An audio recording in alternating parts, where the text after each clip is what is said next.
wabarakatuh. Salam guru penggerak. Perkenalkan, saya Henny Sustiari, calon guru penggerak dari SMP Negeri 1 Sentang. Pada kesempatan ini saya akan menayangkan video tentang proses kegiatan pembelajaran dengan menggunakan RPP yang berdiferensiasi dan menerapkan pembelajaran sosial emosional. Mari kita ikuti. Warahmatullahi wabarakatuh. Waalaikumsalam warahmatullahi wabarakatuh. Alhamdulillah Ananda, pada hari ini kita berkumpul di sebelum kita lanjut kegiatan kita pada hari ini, saya minta kepada ketua kelas untuk memimpin doa sebelum belajar. Duduk siap, gerak. Sebelum kita memulai pembelajaran, marilah kita berdoa. Doa dimulai. Doa selesai. Alhamdulillah, amin. Bagaimana keadaan kalian? Sehat walafiat? Alhamdulillah sehat. Iya, alhamdulillah. Dan harapan ibu tetap bersemangat, dan harapan ibu juga mari kita doakan supaya masa pandemi ini segera berlalu. Ya, baiklah Ananda, kita hari ini akan belajar materi untuk kebijakan masa kolonial Belanda. Hari ini itu pelajaran kita. Tapi sebelumnya, ibu meminta kalian melakukan satu kegiatan yang tujuannya kegiatan ini untuk melatih kalian agar bisa rileks, santai, mengosongkan pikiran dengan kesadaran penuh. Ya. Kegiatan ini ibu beri nama kegiatan pembelajaran sosial emosional dengan teknik kesadaran penuh. Nah, bagaimana caranya? Caranya ikuti perintahnya ibu. Silahkan ambil dulu buku cetak. Ya, ambil buku cetak yang berat. Kemudian buku cetak itu silahkan kalian letakkan di atas pusar kalian. Sebelumnya, luruskan dulu kakinya. Luruskan kakinya, oke? Seolah-olah kalian sedang berada di tempat tidur atau merebahkan diri dengan kakinya lurus ke depan. Nah, kemudian buku itu yang setelah buku itu diletakkan di atas pusarnya, pejamkan matanya. Pejamkan matanya, rasakan gerakan buku itu naik turun secara perlahan-lahan. Kosongkan pikiran kalian, nikmati gerakan buku itu.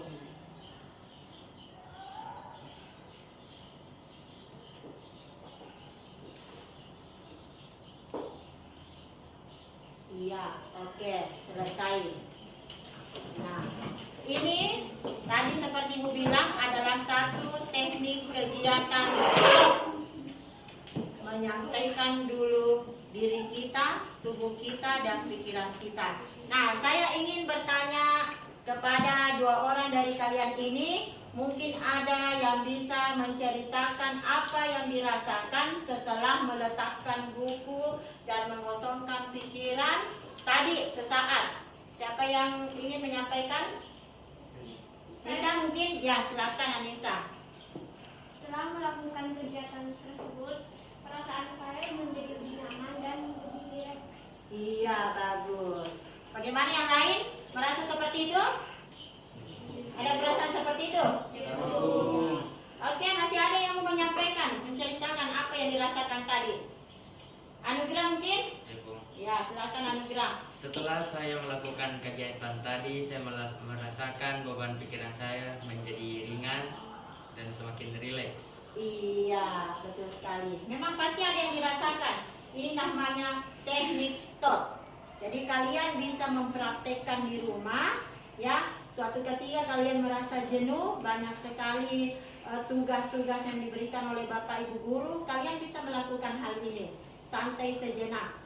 Jadi stop dari kegiatan, misalnya ambil hari Minggu, ya. Duduk saja berdiam, ambil buku atau memandang ke langit, menulis di langit, bisa kasih goyang-goyangkan tangannya, bisa juga dengan teknik yang seperti tadi. Pasti nanti akan merasakan kembali semangat dalam dirinya dan memulai lagi setelah itu.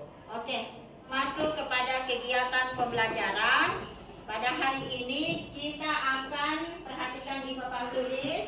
Kita akan belajar tentang bentuk-bentuk kebijakan yang diterapkan oleh pemerintah kolonial Belanda. Jadi bentuk-bentuk apa saja mereka lakukan selama pemerintahan kolonial Belanda di Indonesia.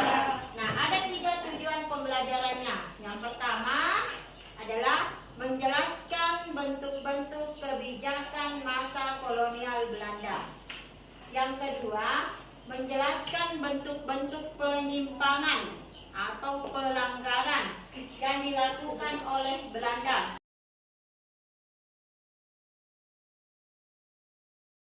Jadi inilah 3 tujuan pembelajaran kita pada hari ini. Kalian memahami materi ini, Ibu akan membagi kalian pada 3 kelompok, ya. Ada 3 kelompok. 3 kelompok ini nanti Ibu berikan tugas, ya, yang berbeda-beda. Kenapa berbeda? Karena Ibu membagi kalian berdasarkan setelah menganalisis, mengamati kalian. Jadi saya membagi tugas ini berdasarkan tingkat kemampuan kalian. Nah, kelompok pertama, ya, Ibu berikan pada teman kalian Anissa, Nabila, Andi Faderullah. Itu kelompok pertama. Ya, sebagai kelompok yang Ibu anggap belum memahami sama sekali bentuk-bentuk kebijakan pada masa kolonial Belanda. Ya? Oke. Kemudian yang kedua, kelompok kedua, ini Ibu berikan pada Andi Aprilia, Anugrah, kemudian Dian. Nah, Ibu anggap ini kelompok kedua yang sudah memahami sebahagian materi bentuk-bentuk kebijakan pada masa kolonial Belanda. Kemudian yang ketiga adalah kelompok yang Ibu anggap telah memahami betul, ya, bentuk-bentuk kebijakan pada masa kolonial Belanda. Ada Guspita, Andi Gerham, dan Nur Fadila. Oke, silakan melakukan perpindahan berdasarkan kelompoknya. Apa yang dilakukan oleh tiap kelompok, ya.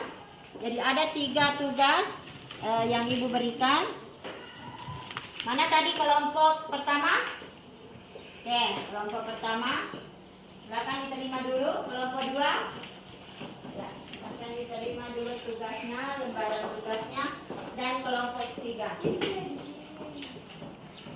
Nah, silakan sekarang diperhatikan lembaran yang Ibu bagikan.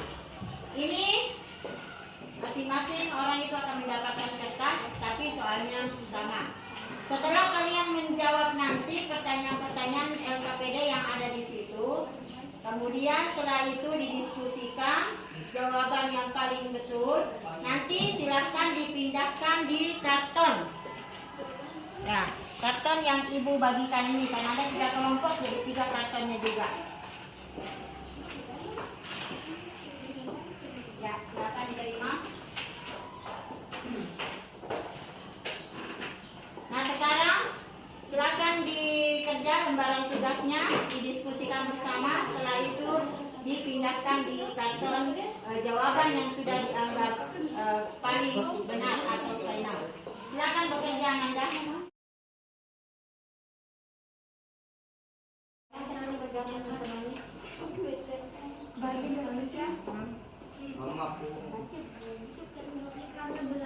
Bagaimana kalau ini ada yang dari pahami?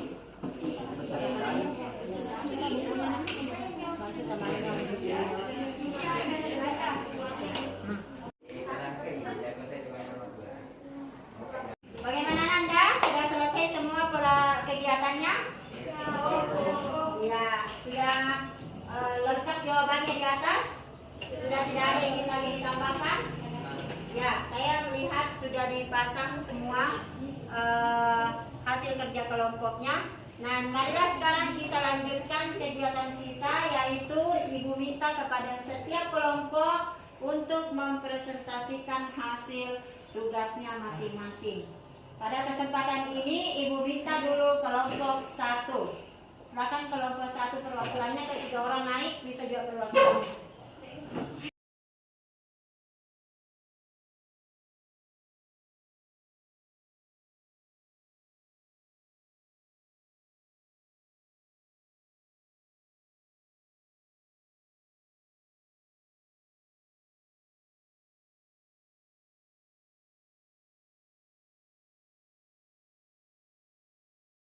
beri kesempatan kepada teman-teman untuk bertanya. Saya. Silahkan. Apa keuntungan yang diperoleh oleh Belanda setelah menjajah Indonesia? Keuntungan yang diperoleh oleh Belanda yaitu hutang-hutangnya terlunasi dan kas negaranya kembali terisi. Terima kasih. Sekian dari kami. Wassalamualaikum warahmatullahi wabarakatuh. Baiklah Nanda, tadi kalian sudah mempresentasikan tugas yang Ibu berikan. Dan Alhamdulillah setelah Ibu mengamati hasil tugas-tugas kalian dan mendengarkan jawaban-jawaban dari kalian, saya menganggap apa yang kalian tuliskan ini semuanya sudah sesuai dengan tujuan pembelajaran kita. Dan Ibu anggap tugasnya betul semua. Ya, mari kita beri tepuk tangan untuk atas tugas-tugas ini. Iya. Selanjutnya, tidak ada lagi yang ingin bertanya? Barangkali ada yang tidak dipahami? Tidak. Baik. Selanjutnya kita masuk pada kegiatan penutup. Ya, kegiatan penutup ini Ibu ingin melakukan lagi satu kegiatan teknik pembelajaran sosial emosional dengan menerapkan salah satu tekniknya Ibu beri nama yaitu refleksi. Seperti apa itu? Ibu akan membagikan kertas dan Ibu juga. Yang pertama, kalian nanti diminta menuliskan apa yang menarik. Perhatikan dulu apa yang menarik dari kegiatan kita pada hari ini. Kemudian yang kedua, apakah hal-hal baru yang kamu lihat dalam kegiatan kita pada hari ini? Kemudian yang ketiga, apa yang berubah dalam pikiranmu setelah melakukan dari awal sampai akhir tadi? Kemudian yang terakhir, apa yang ingin kamu pelajari lebih lanjut? Nah, apa tujuannya ini? Apa tujuannya ini? Tujuannya ini agar kalian terbiasa untuk selalu melakukan refleksi, melakukan penilaian terhadap apa yang telah kalian lakukan.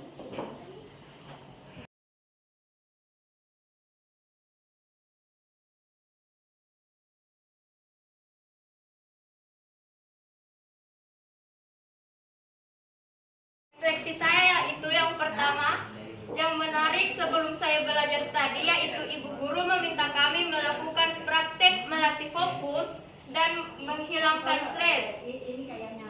Yang kedua, yang baru saya lihat, ibu guru membagi kelompok yang berdasarkan kemampuan.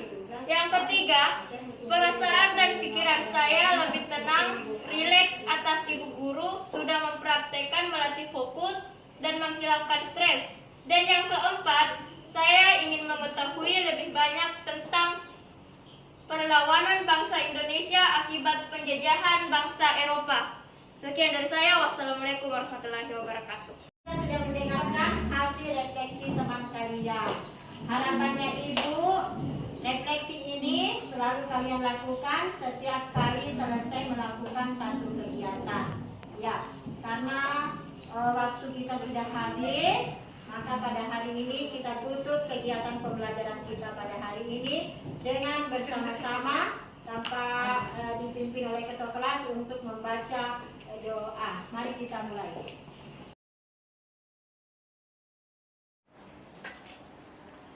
Assalamualaikum warahmatullahi wabarakatuh. Pada kesempatan ini saya akan menyampaikan refleksi saya setelah saya melakukan kegiatan pembelajaran di kelas dengan menggunakan RPP berdiferensiasi dan penerapan pembelajaran sosial emosional. Yang saya rasakan ketika saya telah melakukan kegiatan pembelajaran itu, ada dua hal yang menarik. Yang pertama, saya melihat bahwa dalam kegiatan bekerja sama atau berkelompok itu, siswa sangat aktif, sangat antusias dan fokus, kemudian berbagi atau bekerja sama. Menurut saya, hal ini disebabkan karena sebelum melakukan kegiatan pembelajaran, pada kegiatan inti, saya melakukan pemetaan atau pembagian kelompok berdasarkan kemampuannya. Yang pertama, ada kelompok yang belum bisa. Kemudian yang kedua, ada kelompok yang sebagian mampu. Kemudian ketiga ada kelompok yang sudah mampu. Nah, disinilah kelebihannya setelah dipetakan. Siswa bekerja sama, tidak ada yang saling mengharapkan karena adanya siswa yang lebih pintar atau lebih mampu dalam kelompok itu.